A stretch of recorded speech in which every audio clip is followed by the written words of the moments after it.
cette ferme, je l'ai connue depuis que je suis né, quoi. Ouais.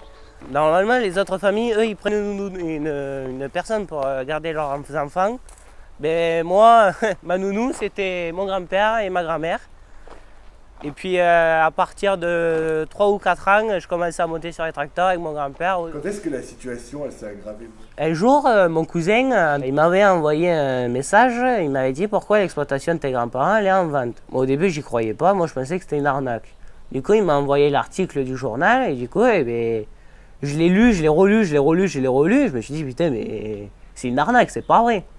Et du coup, le premier réflexe que j'ai eu, j'ai appelé mon grand-père. Il m'a dit, oui, bon, mais je te dis, faut que je te dise la vérité, c'est à cause de mes dettes. Mais je lui ai dit, mais pourquoi tu nous as pas dit qu'il y avait autant de dettes, qu'il y avait des dettes, quoi, on t'aurait aidé, quoi.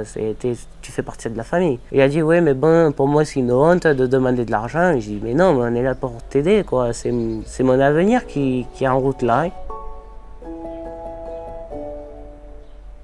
J'ai eu un accident de dos, une boîte m'est tombée sur le dos, donc pendant une année, je n'ai pas pu travailler. Après, il y a eu de mauvaises récoltes, la grange qui tombe. Après, en dernier, j'ai fait mon AVC. Vous aviez des emprunts, c'est ça? Oui. Avec des taux d'intérêt de combien? 13%. C'est énorme. Ah, c'est énorme, oui.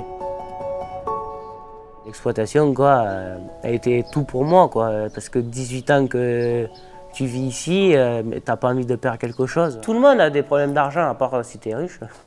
Mais déjà, il faut parler. S'il ne voulait pas être dans la même situation que mon grand-père, déjà, il faut vite en parler. Lors de la vente aux enchères, c'est la chambre d'agriculture qui promet à Lucas de racheter la ferme et de lui céder au prix le plus bas. Elle va aussi convaincre les autres agriculteurs du département de ne surtout pas enchérir. Le prix, il a commencé à 140 000. Et bon, mais du coup, personne n'a dit j'achète. Et en fait, au lieu d'une minute 30, quoi, le prix s'est baissé.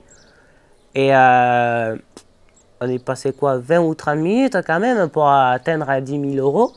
Et quand j'ai vu qu'il restait 3 secondes, quoi, et ben, après les 30 secondes, j'ai regardé le compteur et je commençais à pleurer. Et du coup, quand on a entendu le bruit, quoi, que c'était fini, ben, je me suis mis à pleurer parce que j'ai réussi à gagner l'exploitation que personne n'a voulu racheter maintenant. Et là, tu te dis, franchement, je suis fier de moi. Hein.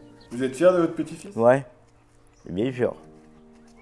Quelquefois, je l'engueule un peu, mais bon, c'est pas trop grave. C'est entre nous, ça. Qu'est-ce qui va se passer là pour les prochaines années? La Chambre d'agriculture a racheté l'exploitation pour moi.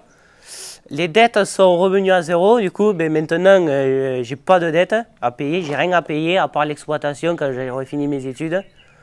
Je la rachèterai que pour 10 045 et 55 centimes, 18 ans de rêve qui recontinue.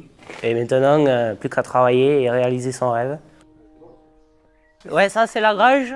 Du coup, j'ai un projet quoi, de la toiture, la mettre tout en panneaux solaires. Les poutres, ça sera plus des poutres en bois, ça sera des poutres en fer. On est en train de faire des papiers, tout ça. Je suis un petit-fils d'agriculteur qui aime ce métier, qui a les épaules pour avoir cette exploitation qui est un peu difficile en ce moment, mais on va tout faire pour la reprendre et pas faire les mêmes bêtises qu'il a fait mon grand-père.